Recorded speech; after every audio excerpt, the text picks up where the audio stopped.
Now we at Tuesday.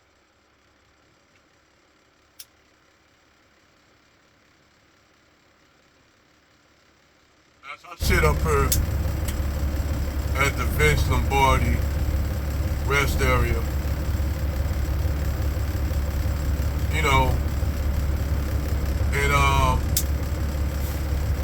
I look at as I sit here, and I remember when I was a kid,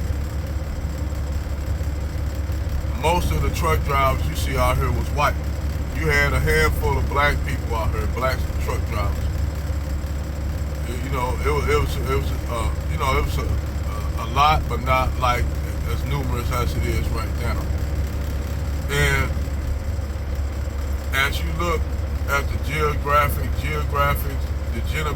of this country change, you went to just seeing mostly black, a few Hispanics, mostly white, to now you see truck drivers from all walks of life, all stratifications.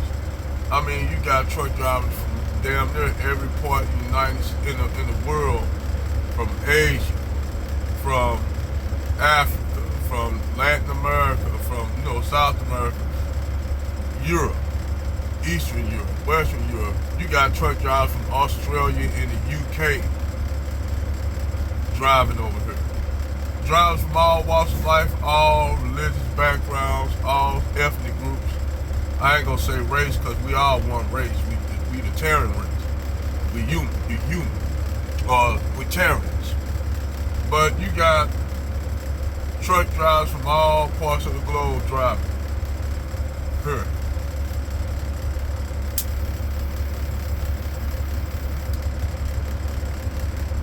And to me, when you look at the makeup of America, and you think about it, the founding fathers didn't found this country to be, actually they founded this nation to be a majority Anglo-Saxon white nation. They'll let other Europeans in, but they set it up as an Anglo-Saxon white Christian nation. That's what America was actually set up to be. They didn't set it up to be the multi-ethnic nation that it's becoming.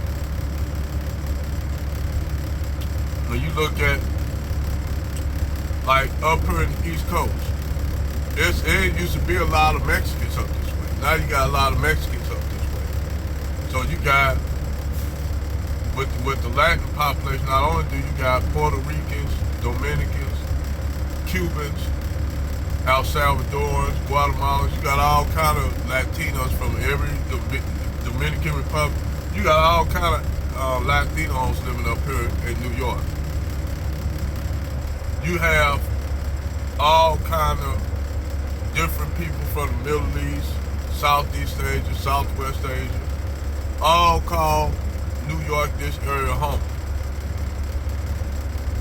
But the thing about living in the multi-ethnic places with huge populations, I never did get with living in places like with huge populations of people. Because look at New York. New York is at a crossroads of the world where it was. In a minute, it's going to decline due to the fact of their own America's own arrogance. America's own arrogance is what's killing her. Then on top of that, how she treat one of her main populations that built this country. One of the main populations that built it been getting treated like shit since the 1600s. You know? So,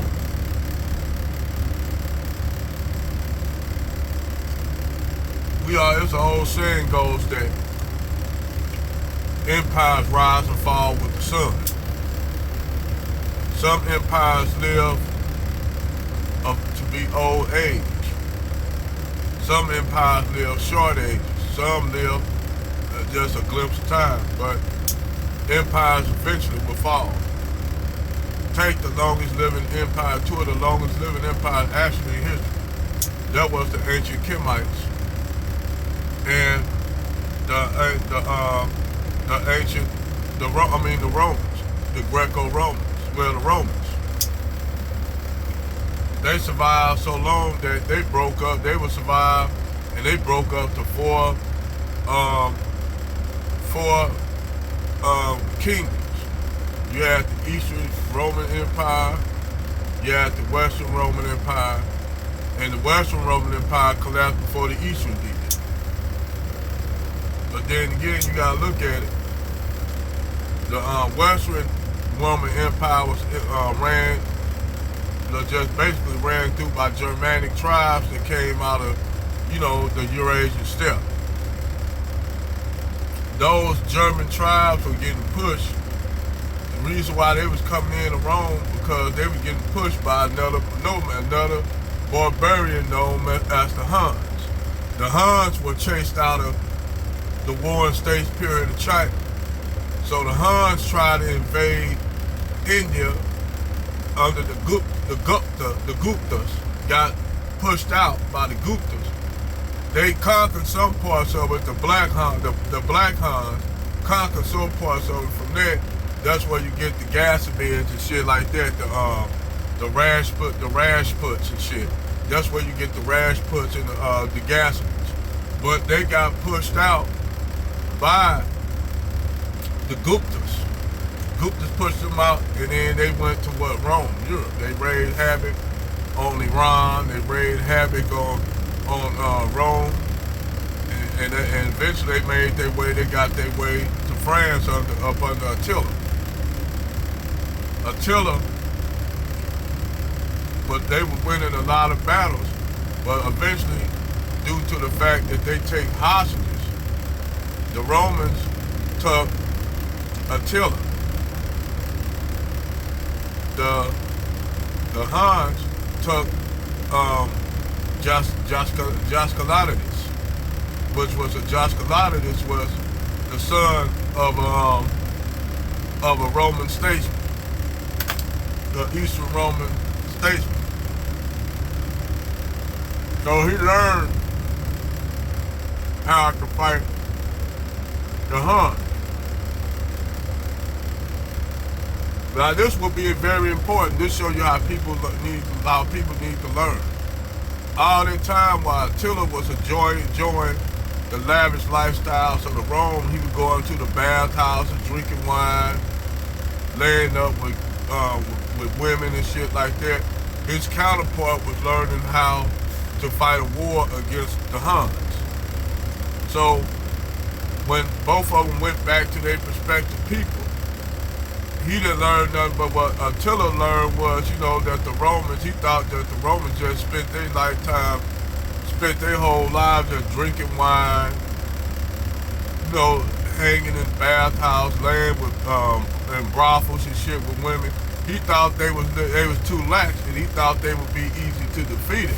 Little did he know, Justalicus, damn, I don't want to murder his name, but Justalicus learned how to fight like a Hun. He learned how to use a recurved composite bow and to ride horseback. He learned how to fight like a Hun. So while he learned that, so when you learn to fight like your opponent, and you know your opponent, you can match his moves. Well, Justalicus learned how to fight like a Hun.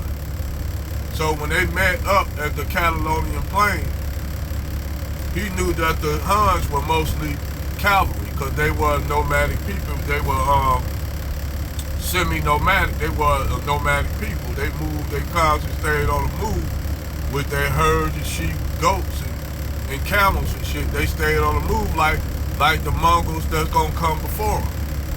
And what happened was he set up for battle. He came, they was already, Justalicus came already well rested. Soldiers already well rested. He already knew that they was gonna have a heavy cavalry attack. So he prepared for that heavy cavalry attack with his own cavalry. So, but then he had a trick up his sleeve. He's had some of the Romans with some of the best infantry, that at that time the ancient world ever produced. So he went back to old fighting tactics that the Romans did in the Greek hoplites, which the Romans got their fighting style from the Greeks. The Greek hoplites, it had the big round shields and shit like that. So what happened was they made up on the Catalonian plain. So what the Huns do, like typical nomads do, they did what you call a feint attack. They hit hard, and then they run off so the enemy could give chase. All the time, then they hit hard, harass them. They harass them with arrows, shooting back, harass them. But the Romans knew that they was gonna do that. So instead of them running to chase the Huns said, they said, wait a minute, they ain't chasing us. They stood their ground. The Romans, Justunicus and the general Ptopolis, stood their ground. They stood their ground, they didn't give chase. So what happened was that the Huns had to make up another plan, because that was their main tactic, so that the enemy could chase them and wear themselves out. Wear themselves out in the battlefield. You too busy chasing the enemy, you think you're winning the victory. Now your horses are getting tired, you got men on foot, they getting tired, your wagon train overextend itself, so now those nomads can attack the wagon train. That's how Alexander the Great almost lost against King Darius. If Darius would have stood his ground in the Battle of Gaugamela, history would have been completely different. History would have been completely different if King Darius would have stood his ground when Alexander the Great threw that javelin at him. He cut and ran from the battle. So when you cut and running from the battle, your troops look like, oh shit, he running, fuck it, we lost. They like running, because now they think they lost the war. They think they lost, right? So they give chase. Well, that's how the cavalry was doing during the Battle of Gaugamela, because Darius used mostly heavy cataphracts, heavy Greek cavalry. They were basically Scythian nomads. They were nomads, and they could have won the war. They could have turned the tide of their battle if Darius would never had cut and ran. But Darius cut and ran. Everything else fell to shit. So back to the Battle of the Catalonian Plain. They didn't overextend themselves. The Romans didn't overextend themselves. They stayed their ground. So as the Huns kept going heavy attack after attack, even though they pushed them back, but they stood their ground. So they had to come up with another game changer plan. That they tried to do that, didn't work. So they held their horses, the Huns' horses, and cavalry got exhausted. When Justulus seen that they were exhausted, that's when he sent his heavy cavalry out. And his heavy cavalry out, they put a fucking beating on the tail of the Huns cavalry, because he made his soldiers basically the same kind of armor, the same kind of swords, the same kind of bows. He taught the Roman cavalry how to fight like a Hun. And to that day, to that day, that's why the Romans used heavy cavalry like the Huns. They even the Eastern Roman Empire was using the recurved composite bow, which it was way more devastating than the English longbow. It was curved, made out of sinew wood and yak horn, horn and bone. That made it flexible, so it can when it coils. When the coils go back, it's gonna bring out more force when you shoot. Like almost like a composite bow that you use when you go deer hunt. You got the pulleys that actually make the draw stronger. So when it releases, it'll be more force when you hit somebody. It'll hit you in the head. You get hit in the head with a damn composite bow. It'll damn near go through your skull. That's why when I used to go deer hunting, you gotta hit that deer. The whole thing is, people, when you hunt a deer, people think it's an automatic killing outright. You don't want to shoot a deer somewhere like in the stomach, because all the stomach fluid's gonna be all in the meat and shit. You wanna actually have a quick kill. Most people gonna hit that deer in the quarters, right where his heart is, or hit them, do a neck shot towards the artery to take them out. You want to make that animal have a quick death. And there was cases where I ran up on the deer when we used to go hunting, and the deer was still alive, and we just take a knife and cut the jig, let the blood bleed out, let them bleed out. But anyway, that's how, the Mongols a few years later, the Romans forgot all those tactics. Europe forgot all those tactics. And 1,000 years, 1,200 years later, they had to fight another nomadic group. They had to fight the Turks. And they learned how to fight the Turks. Then, 400 years later, they would deal with countless nomadic people like the Gupchaks, the Pecheneks, all these other fucking nomadic tribes coming out the steppe. Then the main one that's damn near gonna obliterate the Europeans will be the Mongols. Because actually, how the Mongols would start conquering Europe was the Europeans tuck in the Calarites, another nomadic tribe. They just told the Rus that they were actually after the Calarites. They said, you give us the Calarites and we'll leave y'all alone. We don't got no quarrel with you. Well, the Russians didn't want to give up the Calarites, and then they killed the Mongols' envoys. When the Mongols took that shit seriously, when you kill their envoys, once you kill their envoys, death sentence for your kingdom. They'll raid your cities, they burn down cities to the ground, killed everybody, every inhabitant in the city, and it wasn't just to be evil and wicked, it's to get a point across. This is what people don't understand. They did shit to get a point across. It wasn't because, it wasn't because, it was, the Mongol invasion wasn't driven like religion for no crusades or no jihad and shit. They was just driven to motherfucking conquer shit. That was the main purpose. The actual main purpose of the Mongols, they made a deal, but they tried to get in good trade relations with the Karaspian Empire. Which the Karaspian Empire, they were Turks. So they tried to get trade relationships with the fucking Karaspian Empire. Karaspian Empire killed their merchants and their envoys. That sold their fate. That sold their fate. So what happened is they chased they spent years, the Karaspian Shah Muhammad spent years to it.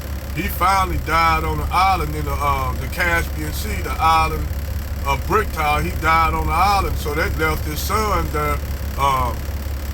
His son, Jalal al-Din, had to continue on the fight.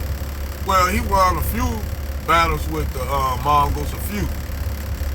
But he didn't win the war against the Mongols because eventually those soldiers he had, those men he had to fight, which were a conglomerate of Pashtuns, Uzbeks, and Kazakhs, he had them to fight with him, but a lot of them, you know, you gotta pay them men. They were mercenaries and shit. He couldn't keep that shit together.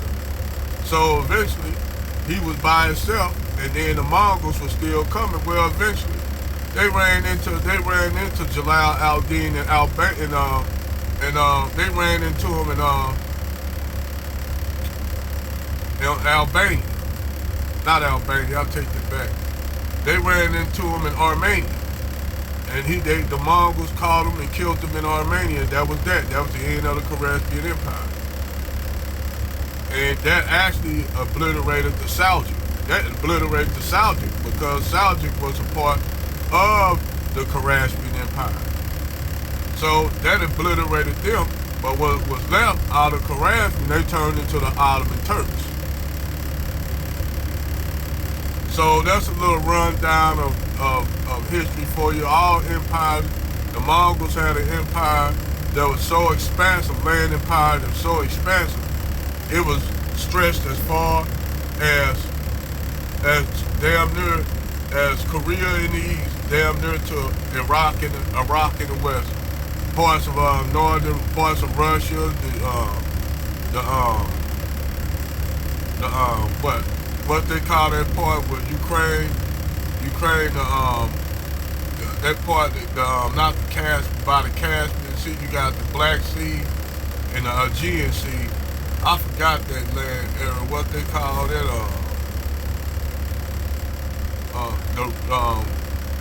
I forgot what they call it. But anyway, they conquered pretty much all this shit, damn near majority of Russia was up under the thumb of the Mongols. Parts of Eastern Europe was up under the thumb of the Mongols. The only reason why the Mongols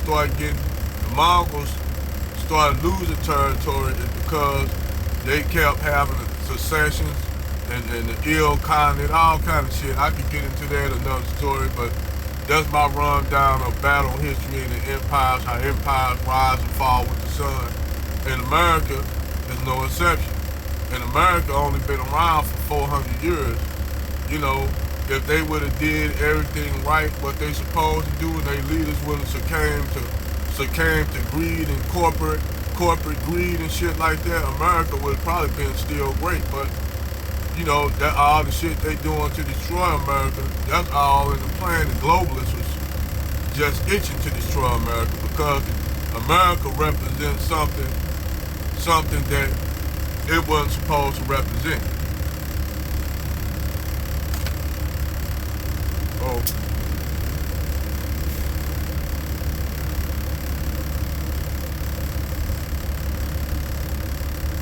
It is what it is.